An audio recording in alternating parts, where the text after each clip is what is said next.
It's been nice seeing the tweets, which have generally been complimentary, even though there were some doubts about whether Arbroath is really in the northeast of Scotland or the northeast of England. I've met another Arbroather here just now, so we've been talking about that well-known Dundee phrase, an ingen in and all, which nobody except us will understand, but never mind.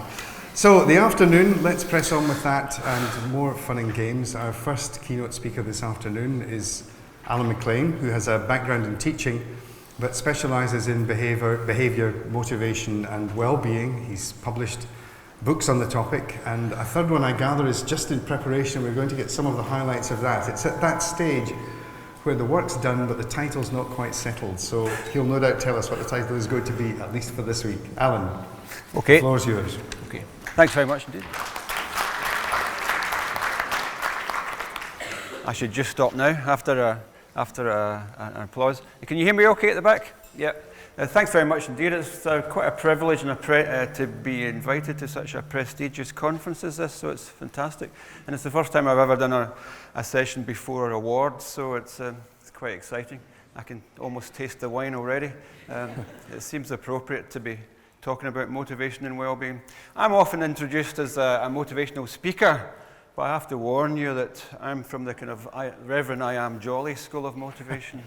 It's a motivation my arse, I'm afraid. You've got to motivate yourself. So it's some more folk coming in. Welcome, in you come. Okay, I'm going to give you it's a Friday afternoon, and we're all sort of stimulating morning, and we've had a long week, and we've a long year. So I'm going to kind of give you a chill out chance to relax. I get the impression Jisc are up for fun. They're up for a laugh, and they're up for a bit of excitement. So I'm going to give you a series of kind of reflective activities, just to get you to think and get you to talk and think through various things. I'm going to try and give you a crash course in psychology. Anybody done speed dating? Is that too old-fashioned? I'm going to do a bit of speed training. I'm going to do it very fast, but it's going to be very interactive. It's going to be very participative, and I'm going to try and give you a model that I've been working on for 15 years that gives you a frame of reference. I get the impression that your professional landscape's pretty volatile, pretty dynamic, pretty exciting, or volatile, depending on how you see it. It's very fluid, so I think it's really a good chance for you to stop and think, and how can I make sense of these things called culture and well-being? I'm really interested in the big concepts of well-being and culture. And what's really interesting for me is well-being and culture feed into each other. I did some work for City of Glasgow College a year or two ago. They merged, as you'll know, 3 colleges. That was absolutely fascinating, working on a kind of cultures connections project. And it was because they realized, mergers, change is all about people. And I've got a model about well-being, but I realized it was a model about culture as well. And your individual well-being shapes the culture, and the culture shapes your well-being, and it's all very interactive, it's all very dynamic, and it's all very two-way. Now, I suppose I'm here because I've built up a reputation about motivation and well-being and so on. It all started for me many years ago, but it's 10 years since my first book, The Motivated School, was published 10 years ago this month. And my main claim to fame is that that's just recently been translated into Chinese.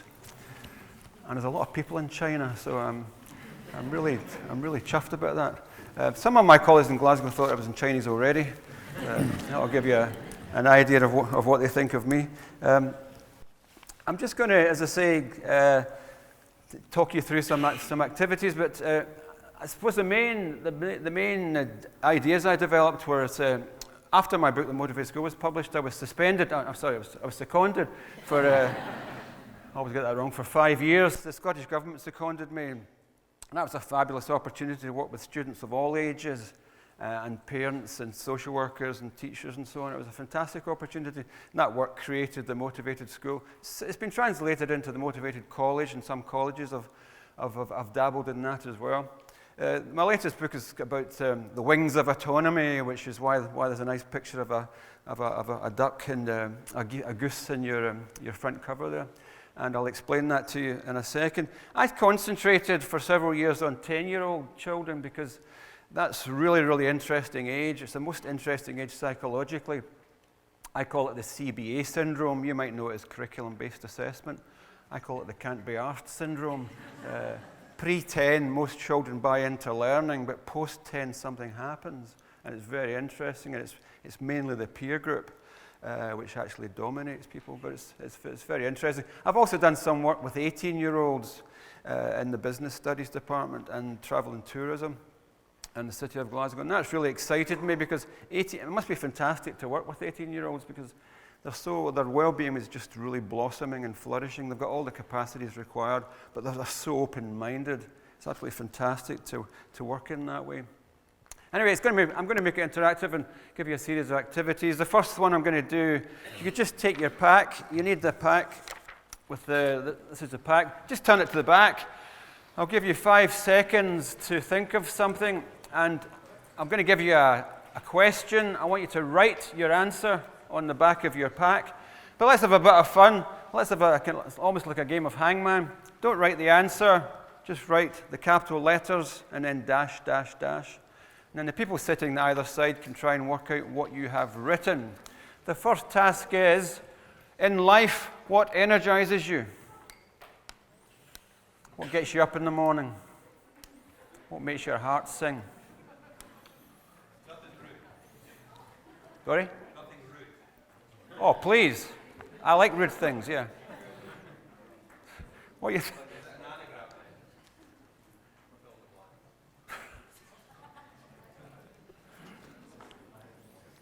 Okay, once you've done your dash, dash, dash, I'll give you literally 1 minute to try and work out what your neighbour's written.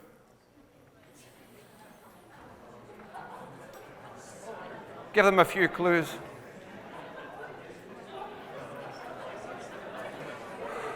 Okay. Okay, that's your time up. Does anyone like to share with us what you've written? Yeah. The sun. The sun, fantastic. Well done. Anybody else? Working with good people. Good. Great. Anything else? Family. Anybody else? Breakfast. Somebody wrote alarm clock last week. What gets you up in the morning?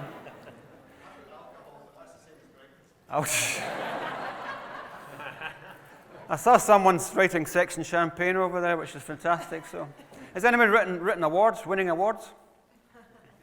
Wine. That'd be a good one. Wine and chocolate. It was just a bit of fun exercise and just to get you to think. And I really like the idea of energy. I love the concept of energy. I've written a program called the Energy for Learning program for students. I've got a profiling tool that I've developed called the Energy for Learning Indicator, which gets inside students' heads and lets them reflect on themselves. I love the concept of energy. And I'm going to give you a bit of jargon. You're going to work it out for yourself in a few seconds. I've created this concept of self-energizing emotions. What the heck's that? Self-energizing emotion, but you've probably worked it out. Some people can walk into a room and drain a room. Some people energize a room. Some people bring happiness wherever they go. Other people bring happiness whenever they go, which is interesting. Your job, as you probably know, is to create energizing climates. That's what your job is, to create energizing climates. And here's a challenge for you on a Friday afternoon. You are never in neutral. As an educationist, you're either draining your students or you're energizing them. You're never in neutral, which is quite a scary thought, isn't it? You're either turning people on or you're turning them off. And that's quite interesting to think about that. So when your job is to create these energizing climates, so you have to think about your own energy.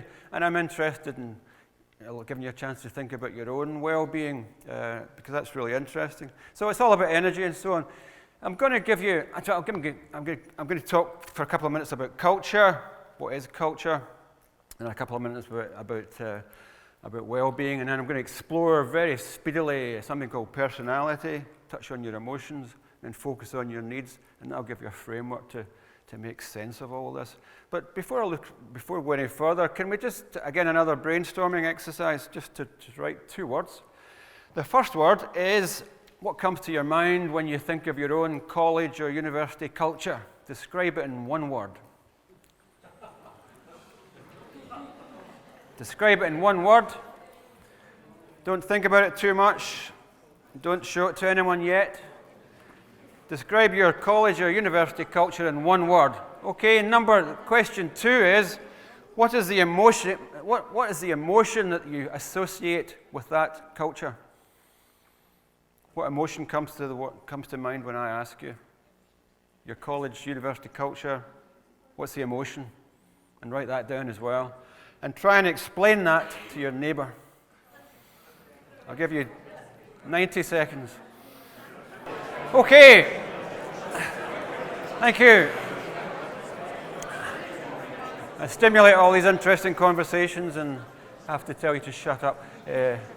Sorry, I'll just apologise once for that. I can't resist. I was nosy, and I'm really nosy. I'm dead nosy. I would love to see everybody's. But it's really fascinating because every single emotion I've seen so far is negative. Or anybody got a positive emotion? Wow, that's good.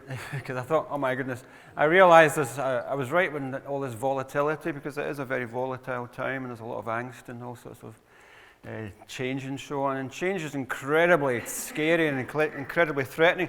Certainly the last couple of years I've done a lot of work on change management. One thing I've realised is management nowhere really fully appreciates the psychological terror and stress of change. We constantly underestimate the impact on change because it's such a big impact on our brain, and we really have to, be much more empathic about that, I think. So it's interesting, some of the comments there. Can I give you a few ideas about what is culture? Culture is very complex. It's very hard to pin down, but and it's a big, broad culture. But I'm thinking about, imagine you started a new job. You're just about to start a new job. Wonder what you're thinking. What kind of culture is that going to be? That's the sort. And you phone up a friend who works in that college. You're asking them, describe the culture, please. So that's what you're doing. You're conscious of it all the time. Basically, culture is everything we do and monkeys don't. It's as big as that. It's what human beings do, and it's a way of passing on messages and so on. It provides instructions for how we live. It's very, very profound. Your culture has a phenomenal impact on you, absolutely huge impact on you. And just to scare you again, what is culture? Culture is us, basically. It's all us together. And it's a kind of psychological contract rather than a manual. You can't manualize culture, but you can work hard at it. Why do we have a culture? I think we have a culture for various reasons. It defines who we are. It tells us who's in our in-group. And our in-group is very, very important to us because they're the people that we trust. That's why we've got different kind of cultures. It defines our in-groups and out-groups. And it controls our mind. If you don't believe me, just think about honor killings, where parents would rather kill their children than have their reputation damaged in the culture. Culture is incredibly powerful, incredibly powerful. It really does control our mind, so we really have to pay attention to it. Is there one culture? I know some colleges are mergers and universities are mergers. Even in a stable culture, is there one culture? Many cultures would there be thousands? I've come to the conclusion that if you've got 1,000 staff, you've got 1,000 cultures, because we all see the culture differently. We're all in our own bubble in our own head. There's a collective culture, but it's our perceptions of that culture it's quite a personal thing. So there's a whole range of different cultures, but there's probably mega cultures, and these are the cultures that are the in-groups, and what in-group am I, and who do I trust? It's really important to know people you trust, because there's a lot of dynamics going on. What kind of culture do you want? Again, that's another poster exercise. What kind of culture do you want? And I'm probably thinking you're going to go for a healthy, egalitarian, enabling, facilitating, positive, happy culture. Stuff like that. Who wants to work in a healthy, enabling culture? Can we put your hand up? Everybody. Everybody wants to work in a healthy, enabling culture. Can I give you the big question, the really good question to ask after that? How committed are you to contributing to that culture? That's a brilliant question. How committed are you to contributing to that culture? It's a great question. And I usually give people scales out of 10. Marks out of 10, how committed are you to contributing to that culture? And that's a tremendous bonding exercise. If you get a group of 100 people in together and ask them that one question, and just, it's really, really important, because it's your individual commitment to that culture that's going to create the culture. So it's really interesting. This is quite interesting. Obviously, a lot of you are going to be involved in merged cultures. Is the merged culture emerging a mix or a mixture? This isn't just a game of semantics. It's really quite interesting, because a mix is although the elements retain their individual identity. And I've been to colleges where the merger was 10 years ago, and the same identities are still there, the same animosities are there. These things take a long, long time to kind of peter out. So what we're really looking for is a mixture where the elements fuse together and lose their identities, just like gunpowder, which is quite interesting. You've got to fuse. That's really what you're looking for. The optimal merger is a mixture, which is really quite a challenge. Again, just to be, I'm a bit of a cynic, really, when it comes down to it, but because we're encouraged to put our lives and souls into our institutions, and we invariably do. And then we're told to move on and identify with the next one, which is quite interesting. So I think if you are involved in a merger and you are a bit cynical, don't be too hard on yourself, because it is a good position to be in. The only problem with cynicism is it corrodes each other. So you have to avoid cynicism because it corrodes you. So you need to be careful about it. Again, the one factor we can control, because what we're really interested, when it comes to mergers, the biggest complaint is usually there's no communication. Communication here is bad. Everyone complains about that. But I think that's just a proxy for I don't feel in control, because that's what you're interested in. You want to feel in control, and mergers make you feel you're not in control, and it's really important to be in control. The one thing, without being patronizing to you, is you can control is your own attitude, and that's really important to keep that, and that's what's going to determine your job satisfaction and the culture that emerges. It's interesting, we're having an awards ceremony. I would suggest you should have culture awards. And a really interesting way to think about it is who best personifies the culture we want and why. That's a really good one. Who personifies, who's the epitome of this optimal culture? And that's the kind of people I would like to give awards to, which is quite interesting. So that's a quick run through culture. Well-being is just the individual version of that. And without getting into too much detail, it's about feeling good and functioning well. It's a process of sense-making. How do we make sense of things? Again, it's important. It's something we do together. People think well-being is an individual thing, but it's not. It's a collective organic sort of thing. And it's the realization that we have autonomy. I'm obsessed with autonomy. And that comes from being able to do, it comes from what we do with what we have. So that's why autonomy to me is so important. Could you just write down what you see there? Just write down what you see.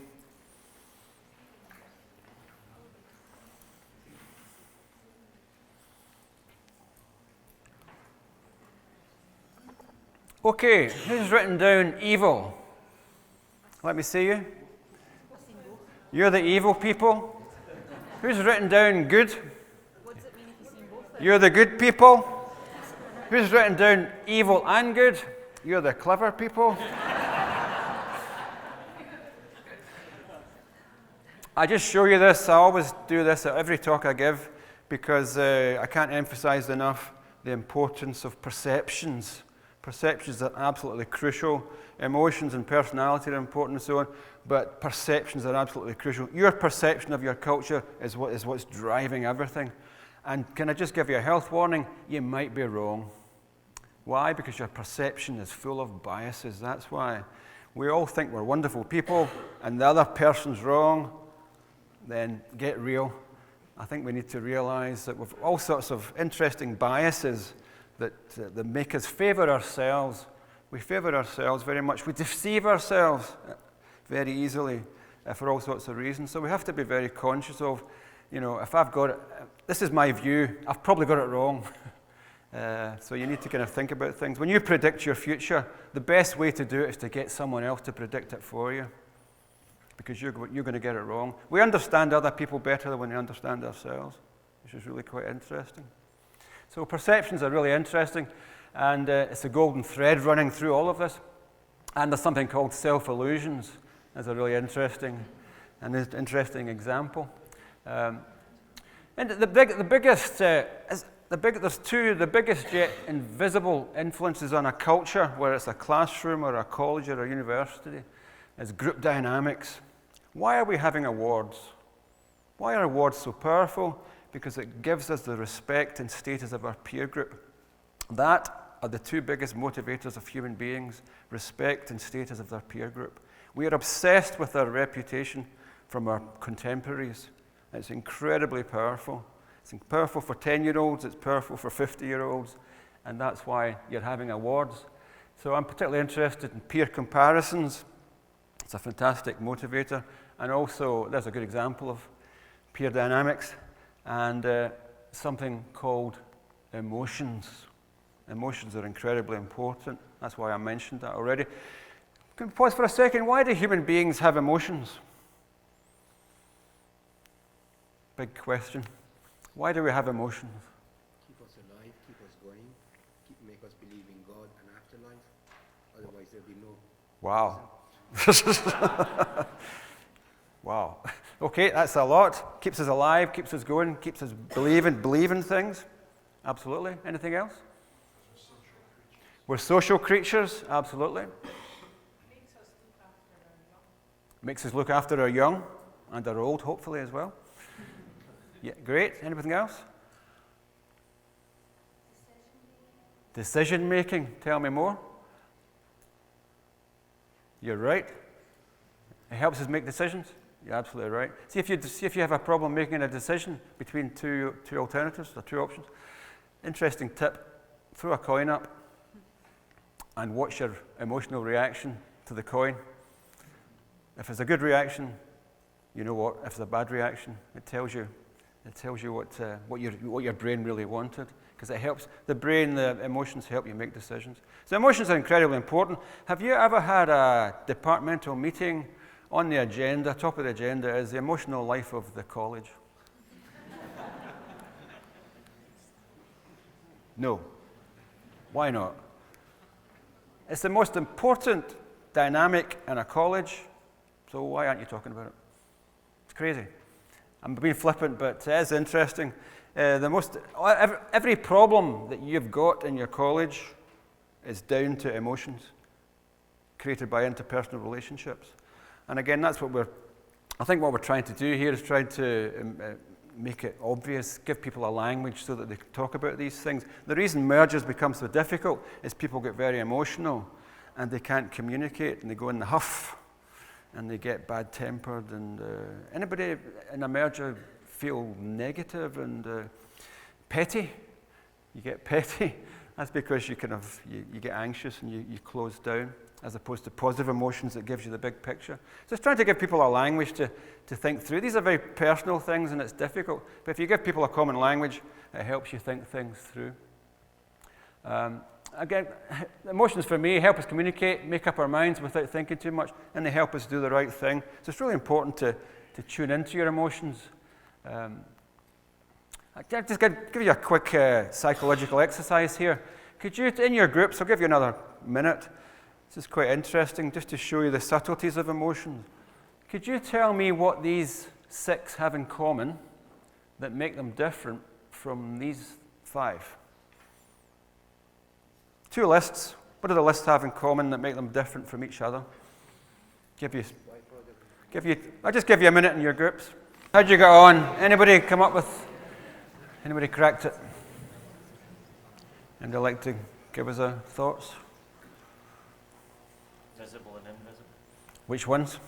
Ones on the left, one argument could be that they're the ones that people would see in you. They're very visible. You could keep the other ones hidden inside you. Okay, interesting. The ones on the left relate to things that have happened to you. There are some things somebody has made you angry, made you afraid. The ones on the right are things that perhaps you've done, but relate to what's happened to other people. Right. It's getting very complicated. Okay, you had your hand up, sorry? Yeah, that's exactly the same. The ones on the right are your emotions.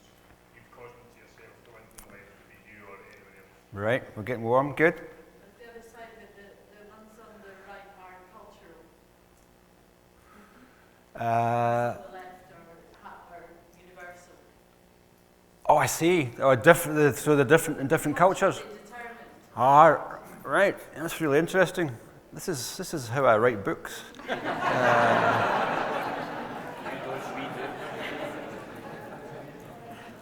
I learn a lot. Sorry. The ones on the left are emotions and the ones on the right are feelings. Oh, it's getting too complicated. Can I just ignore that? Is that all right? It's too good. Yeah. The ones on the right require other people, the ones on the left don't. Right. Oh, almighty. Yep. That's actually very similar, but that's a society thing. You only feel embarrassment in front of someone else, in relation to someone else. Whereas on the left, you just feel those on the right. Right, okay, I better stop because this is getting. These are all, I can't disagree with. Yeah.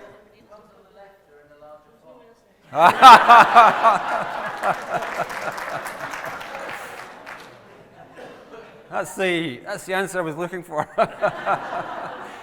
It's actually very complicated, but I suppose I'll try this to show you how complex people.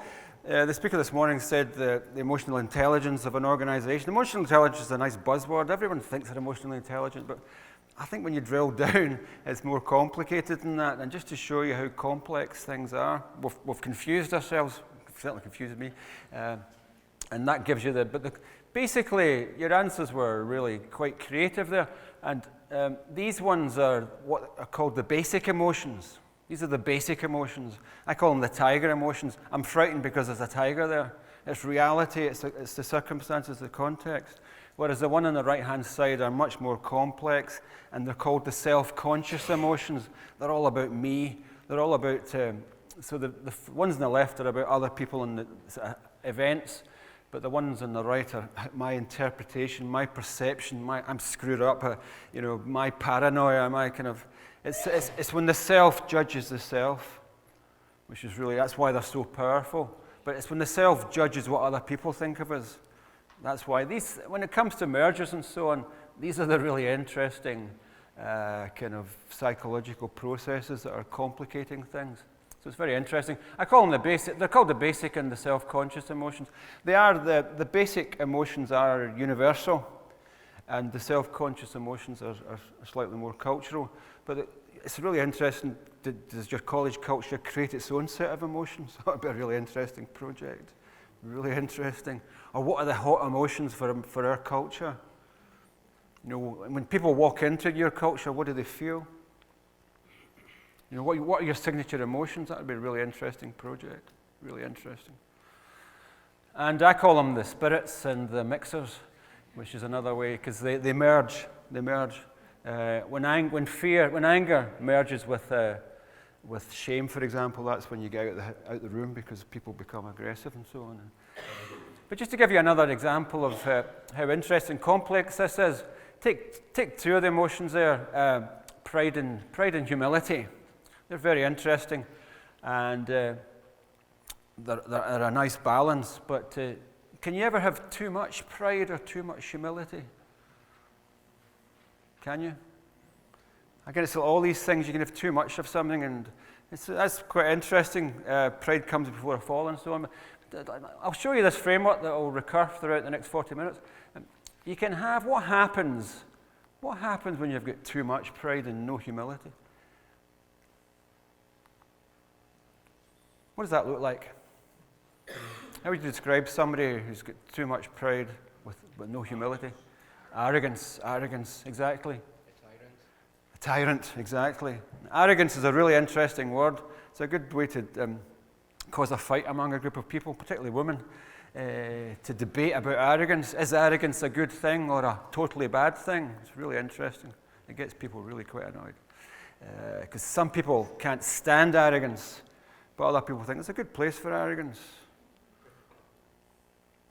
It's interesting. What kind of doctor would you prefer? An arrogant doctor or a dithery doctor? It's quite interesting. It's an interesting thing to think about. So anyway, arrogance can be difficult. What about the other side of the coin? You've got too much humility without pride. What happens then? You're very, very, very humble, but you've got spineless, weak. That's an interesting word. And again, I would go for shame, just to be quite dramatic. And you end up with a model just like that. So that's quite interesting. Okay. Now, I'm just going to give you a big picture here. I don't expect you to remember it all, but just to give you a big picture, and then I'll try and simplify it. Basically, I'm interested in pleasure. By that, I mean balance. I'm also interested in avoiding pain. I'm interested in myself, and some people are more interested in other people. And basically, you've got four main positions in life. You're driven. What drives you? Self-interest. Most people are driven by self-interest. But we're very clever. Over the centuries, we've realized through evolutionary psychology that we need other people to achieve our self-interest. So that's called enlightened self-interest or smart self-interest. So self-interest is not being selfish. It's to become enlightened self-interest, and that's what we're really looking for. We're looking for a combination of self-interest and enlightened self-interest. But because self-interest is driving it all, enlightened self-interest can be open to corruption. And I don't need to tell you, there's millions of examples in society at the moment about corruption where this goes too far, and I call that kind of coercion exploitation. The other side of the coin, the bit that's missing, the opposite of coercion, the opposite of self-interest, is what I call submission, where we just acquiesce, we just give in, and that's the four core positions. Just to keep it big picture, that's nature, to be self-interested. That's morality, to be enlightened self-interest, because that's where our morality comes from. There's evil, the odd psychopath running about, and there's tragedy, just to fill the big picture. That's self-actualization and that's self-destruction. Show you a simple version. You're a team player, a taker, a go-getter, or a pushover. I showed this to City of Glasgow College students a few months ago, and one of them very perceptively said, "Mr. McLean," he was very polite, he said, "You could be all four of these, couldn't you?" I said, "You're absolutely right. But you tend to, if you're all four, you tend to be a bit of a pest." And indeed, he was the class clown. So, and it revolutionized his whole attitude, that conversation. It was very interesting. So again, you're a team player, a go-getter, a taker, or a pusher. What are you currently in your current situation? It's quite interesting. Now, I'm going to give you another exercise. I'm going to take you into a shower. I'm going to take 2 minutes. If you just go to the very first sheet of your handout, it's called the shower. I'm not here to sell you showers, but it's a very nice metaphor. It's got nice two simple dimensions. Can you tell me, and if you don't mind completing your own shower to take away, what are the variables we can manipulate in the shower? Temperature and pressure. Great. So can we put in warm and cold? And the other dimension we'll put in powerful and weak. Okay. Now, without being too personal, what does it feel like when you're standing in a warm, lovely warm shower? How does it feel when you're standing in a lovely warm shower? Relaxing. Brilliant. I had soothing. The best I've had so far is crowded.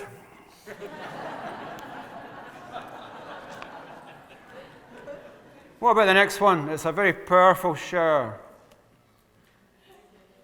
It's a very powerful shower. What kind of shower have you got? Invigorating, well done, well done. And that's interesting because immediately we see a bit of leadership here. You either have to invigorate some people or soothe them, calm them down. What about the shower that's cold, it's freezing cold, it's bitter cold? Refreshing. What if you're not into pain? What if you're not? What's another way of experiencing that freezing cold shower? Quick. Right, I call it shocking, or refreshing, depending on your state of mind. What about a shower that's dribbly and weak. Irritating, absolutely irritating. I find that disappointing. I actually went on holiday about 5 years ago to Arran, and I booked a cottage. It cost me a fortune. Could have gone to Florida for the same price. And the first thing I did was have a shower, and it was a weak, dribbly shower. And I thought, that's an interesting metaphor for a classroom, or for life indeed. So that's where that came from. What about a shower in the middle? It's neither hot or cold. Somebody turns the dishwasher on. It's unpredictable. How does that feel? Frustrating, and I call that exasperating. Exasperating. What about in a cold, weak shower? It's a bit of a drag. I call that draining, because it just drains you. And what about the opposite? A shower that's warm and powerful. What's the opposite of draining? Energizing. You've listened to me earlier. Well done. Thank you. Energizing. I always say the same line here. I don't know where it came from, but you've had a hard day at college. You're going for a staff night out. You go home. You want a shower, but you want to have a glass of wine as well. You can't take the wine into the shower, but you can with a baby cup.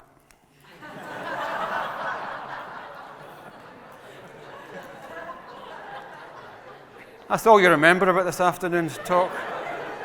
A psychologist guy from Glasgow talking about showers, baby cup. It also works well with gin and tonic, I believe. Okay, so I'm not here to sell you showers. If you change the language of that to value and encourage, that's a really interesting tool that you can use back in the ranch. Here's 3 quick tips to use it. 1, you could use it as your college culture. Just explain it to the students and ask them to rate the college culture. And you'll have everything you need to know. And that's a great way of accessing student feedback. Student feedback is incredibly useful. Or you could use it if you're a lecturer, you could use it for your classroom or for your library. People coming into this library, what's the culture in this library? That'll tell you. It can also be your teaching style or your leadership style. If you're a head of a department, ask your colleagues to get a bit of feedback on your leadership style. And I've got a teaching style indicator I've developed that teachers and lecturers can do that quite systematically. And it's the one tip I would give. I never give tips, but the one tip I give people is if you want to communicate motivation to students, if you want to enhance your students' motivation, ask them for feedback on what it's like to be in this college, and particularly how they see you. It's incredibly empowering. Also, it's a good way to create, it's called the learning stances. Students have learning stances. Participants in a team have stances, and these are the 7 learning stances. A great team building exercise is just to get post-its and sit down with someone who you share a class with and say, how do you find so-and-so? How do you find so-and-so? And it gives you a good way of uncluttering your brain, your perceptions of different people's. It's a model, it's a very dynamic model that allows you to look at people's participation without pigeonholing people. So it's quite useful that way. Okay, so that's a shower. I'm going to give you another quick exercise. We've touched on emotions. I want you to 5 minutes on personality. Incredibly important. We all share the same emotions. We all share the same needs, but what makes us unique is our personality. And just for a bit of fun, could I ask you to go to the Caledonia Personality Inventory? And it takes you call it a 30-second personality test.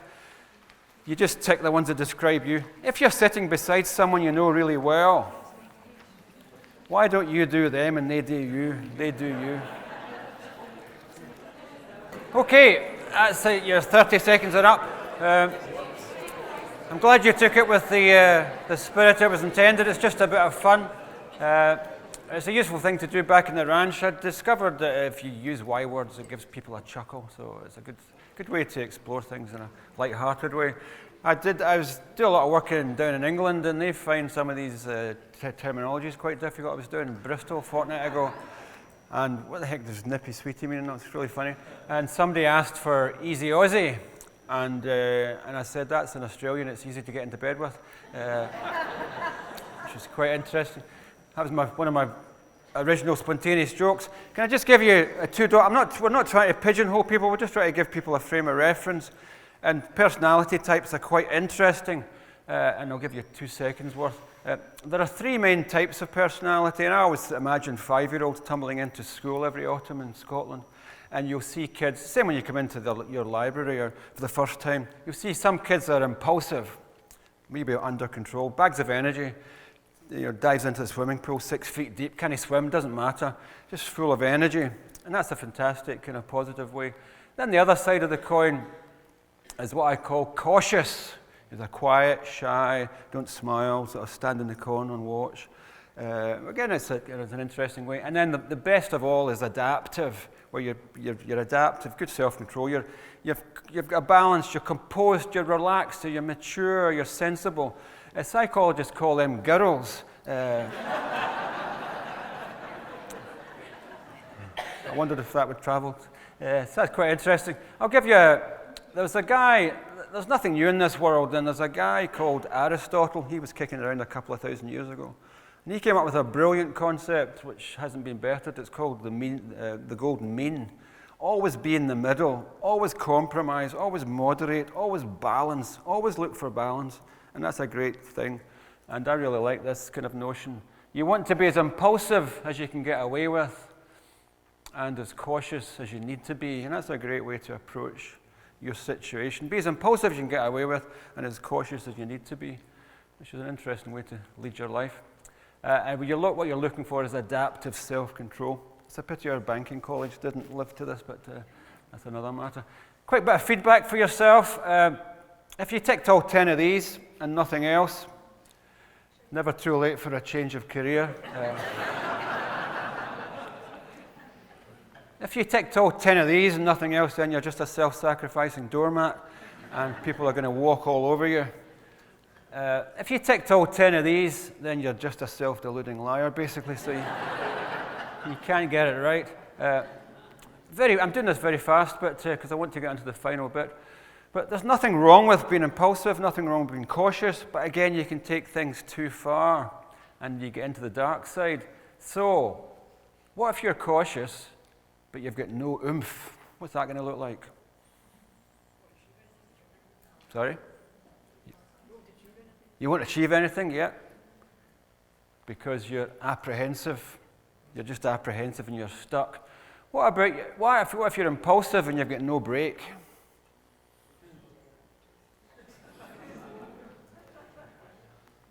Reckless, that's when you're reckless. So you take it too far, and so that's a nice model. And again, it's from well-being to hell-being. You go from flourishing, taking over, toiling, languishing, suffering, which is interesting. I love models like this. I was working with a group of 17-year-old students in McLean High School recently, and I showed that to them, and I said to them, put an X where you are. And one very insightful student girl said, do you mean me or the school? And I thought, well, that's a great idea. Do one for you, and then we'll give you another one and do one for the school. So within 2 minutes, we had a fantastic view of how the 25 students viewed that school. So it was really, really interesting. That's why I love visual shapes, as long as you give it a frame of reference. So that's personality. Let's explore needs for the last 15 minutes. And before we do that, can I give you one more personal exercise? Again, you need to go to this page here, with the wiggly lines. And at the top of the page, you just write a number. Could you see if you could do this? We've been talking about motivation, and motivation really is a door that's unlocked from the inside. The best form of motivation is self-motivation. See if you can do this exercise. On a scale of 1 to 10, how motivated are you?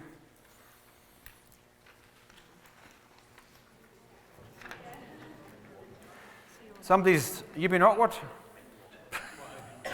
I was hoping somebody would be awkward. They're all saying motivated about what? It was a deliberate trick. It was a deliberate trick question. It was just to show you my headline propaganda message to you. Some people make the mistake of believing motivation belongs to the individual student. It doesn't. It belongs to the context, because your motivation and your well-being change. You're thinking, motivated to do what? You can only answer that in a context. So I can't emphasize enough the context. Life is very situational. Human beings are very situational. We change from situation to situation. And that's why the situation and the context is so important. So let's make it easier for you. How motivated are you right now in your current job? 10's high all the way down to 0. Don't think about it too much. Just put a number at the top and circle that number. Some people are struggling to resist the temptation of having a swatchy at their neighbour. It's not because you're nosy, it's just because you're looking for a benchmark. Okay, now I'm going to do this very fast. I'm going to try and help you explore your motivation and use this, I call it the 4A needs. Used to call it the 3A needs, I've now called it 4A needs. I'm going to explain very quickly, and if you don't mind taking your own version away with you. On box 1A, could you write the word affiliation? Affiliation is a number one need. Without being sycophantic to Jisc, they've created a network of very high affiliated people. The atmosphere here today has been fantastic. It's very noticeable that affiliation levels are very high. The opposite of affiliation is alienation or isolation, where you just feel rejected. Affiliation is the most important need we have as human beings. Children affiliate within 0 seconds through voice recognition. It's the number one need. It's the number one problem with mergers because of all affiliations have rejigged, and you have to get affiliation right. Can I ask you to give yourself a rating, 1 out of 10, on how much affiliation you have to your current job? Don't think about it too much. Just give yourself a number. 10's high, all the way down to 0. I always tell this story. I was in a school in Glasgow. It's a couple of years ago now. They asked me to take them on a motivated school journey. I was in the school for 15 minutes, and I realized I've got an issue here.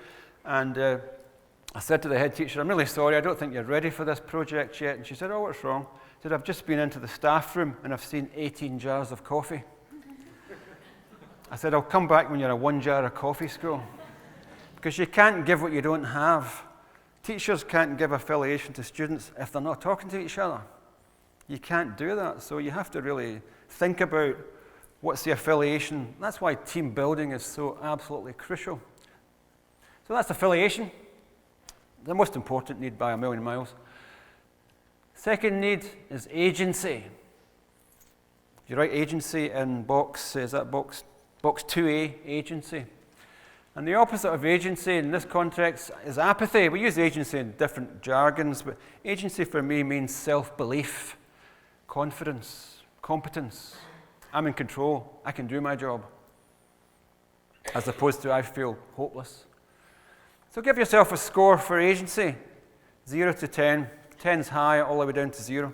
If you're scoring high, congratulations. It means you come to conferences. It means you read books like Motivating Every Learner. It means you're innovative. The best description of, best quality of agency is innovative, take risks. I was talking to somebody a few months ago and doing a workshop, and this lady said, I'm on 5, I'm in my comfort zone. I'm on wind down, I've got 17 years to go. Okay, now we could keep that model nice and simple, the same as the shower, 2 dimensions. And if you've got high affiliation, high agency, you'll be doing fine. But it's not as simple as that, and it's not black and white.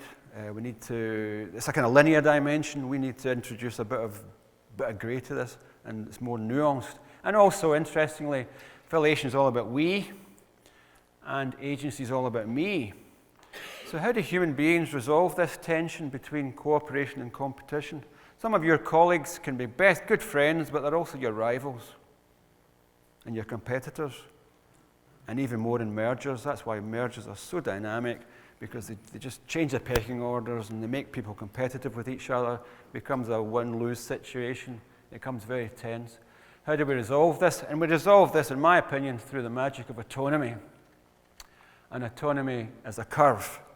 It's a bit like competitiveness. You can be over-competitive, under-competitive. The best form is in the middle. It's the same as overcooked, undercooked, optimally cooked. I've spent years trying to explain autonomy to people, and my holy grail has been to explain it to 8-year-olds, and I've finally cracked it. and I'll tell you about it in a minute. But before I go on to that, could I just ask you to, in box 3, if you write the word autonomy, and could you give yourself a score for how much autonomy you have in your current job? My definition of autonomy at the moment is the capacity to be self-determining, to show initiative, to make choices. You can take initiative without asking the boss. So give yourself a score for autonomy. You've got 3 ratings. Could you work out the average for your 3 ratings? Don't worry about the decimal point. Take it to the next nearest whole number. And your average for your 3 ratings should be the same, if not identical, to the score which is on your circle, which was your motivation score. Don't worry if you're out with 3 or 4. It just makes you a very interesting person, and I'll have a chat with you later on. But basically, so I'll just, I would normally give people a chance to stop and tell people your life story now, but I don't have time. I've only got 7 minutes left. Can I just show you, and again, a couple of years ago, trying to explain this to people, people like the notion of linear dimensions, scaling. It's easy to understand. Curves are very difficult to understand. So I've cheated in a sense, but I'm very confident that I can do it. I've split autonomy into 2 wings, and that's why I call them the wings of autonomy. And the wings of autonomy are very transformational. And basically, I'll tell you what they are. The first one is in box 3A, we're going to call associative autonomy. And associative autonomy is cooperation, collaboration, negotiation, association, mutuality, reciprocity, give and take, all that fantastic stuff. But it's done. Cooperation requires associative autonomy because nobody's directing you.